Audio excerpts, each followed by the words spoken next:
अल्हम्दुलिल्लाह, अल्लाह करीम का करम है कि इस वक्त उस प्यारी जगह पे, उस किस्मत वाली जगह पे बैठे हैं जहाँ मेरे प्यारे करीम आका सल्लल्लाहु अलैहि वसल्लम का खैमा लगा था बदर शरीफ पे।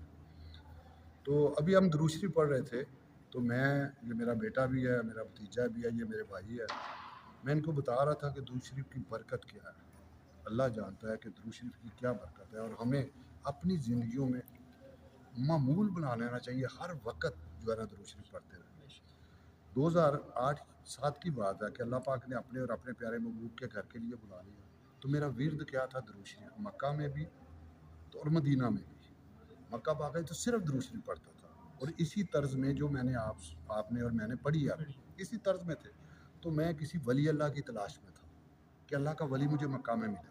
मैं 3-4 दिन से वली को ढूंढ रहा था कि अल्लाह का बड़ा प्यारा कोई वली मिल जाए जिससे मैं दुआ करवाऊँ।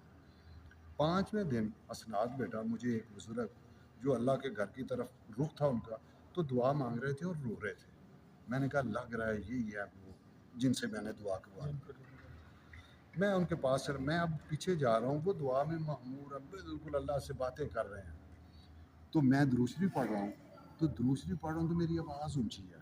तो मैं ये सोच रहा हूँ यार ये मेरी आवाज़ से कहीं डिस्टर्ब ना हो जाए, ये मैं महसूस कर रहा हूँ। और आवाज़ कोशिश करता हूँ कम करने की, अल्लाह जानता मेरी आवाज़ कम नहीं हो रही। मैं कोशिश करता हूँ लेकिन आवाज़ कम नहीं हो रही। लेकिन मजबूर ये, मैं उनके पीछे बैठा तो आवाज़ कम नहीं हुई, तो उनका खलल जो दुआ में मांग रहे थे ना, खलल आ गया। खलल आया तो उन्होंने ऐसे पीछे मुड़ के देखा। जब मुझे पीछे मुड़ के देखा तो मेरी आवाज़ बंद हो गई। अब मैं आवाज़ निकालनी चाह रहा हूँ, मेरी आवाज़ निकल ही नहीं रही। चंद सेकंड, चंद लम्हे के बाद उन्होंने कहा कि बेटा जैसे आप पढ़ रहे थे ना, उसी तरह उसी तर्ज में फिर दुरूद शरीफ पढ़े। अल्हम्दुलिल्लाह, वो मेरे साथ, मैं और दोनों हम दुरूद शरीफ पढ़ रहे थे और रो रहे थे, दोनों रो रहे थे। थोड़ी देर पता नहीं लगा लम्हे कितने गुजरे, दोनों ही रो रहे थे ज़ारफ्तार। तो मैंने जब दुरूद शरीफ से फारग हुए तो वो मुझसे ना पूछने लगे कि बेटा आप कहाँ से आए हैं? मैंने कहा पाकिस्तान से। पाकिस्तान किस शहर से? क्या नाम है? वो मुझे मेरा इंटरव्यू करना शुरू कर दिया। मैंने सारी चीज़ें बताई। मैं शॉर्ट कर रहा हूँ इस वाक़े को। तो फिर मैंने कहा अगर इजाज़त हो तो मैं भी आपसे कुछ पूछ लूँ। मैंने उनसे पूछा तो कहने लगे मेरा नाम है हाजी रुशान। तो मैंने कहा कि आप पहले किस सन में आए थे? कहते 1979 में पहली मरतबा आया था। उसके बाद अल्लाह ने इतना करम किया कि साल में हज तो पक्का हो गया, लेकिन साल में 4 से 5 मरतबा भी अल्लाह पाक बुला लेता है।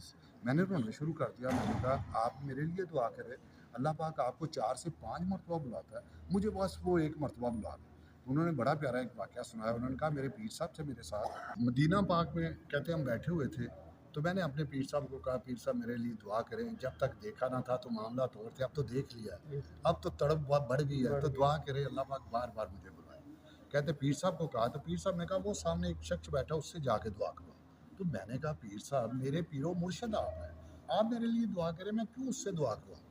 पीर साहब ने फिर वही सवाल जवाब दिया कि मैं कह रहा हूँ ना जाओ। मैंने फिर दूसरी मरतबा भी मैंने कहा नहीं पीर साहब मेरे लिए आप दुआ करेंगे। उन्होंने कहा तुम्हें समझ नहीं आ रही, वो मुजद्दद बैठा हुआ है, जाओ उससे जाके दुआ करो। कहते मैं चला गया, वो अरबी थे, अरबी ज़ुबान में बात की, तो उनको मैंने कहा तो उन्होंने दुआ की, तो अल्लाह ने मेरे पे ऐसा करम किया कि अल्हम्दुलिल्लाह अल्हम्दुलिल्लाह अब साल में 4 मरतबा ज़रूर बुला लेता है। इस मरतबा भी वो हज पे आए हुए थे। तो मैंने कहा आपको अल्लाह पाक, आप उन्होंने आपके लिए दुआ की ना, तो आप मेरे लिए दुआ करें। कहते यार वो कहाँ और हम कहाँ, ये बात करके कहने लगे वो तो करे, लेकिन उठा यार हाथ, वो तो करीम है ना। इतनी बात की, हम दोनों ने हाथ उठाए, दोनों रो रहे थे और वो मेरे लिए दुआ कर रहे थे। अल्लाह जानता है आज उस दुआ की बरकत है कि अल्लाह पाक साल में 2 मरतबा तो ज़रूर बुला लेता है, और साल में आपको पता है 4 बार भी बुला लेता है। क्या दुरूद शरीफ की बरकत से अल्लाह जानता, अल्लाह ने करम किया। और हम सबको अपनी ज़िंदगियों में दुरूद शरीफ का विर्द जो है वो करना चाहिए हर वक्त। अस्सलाम।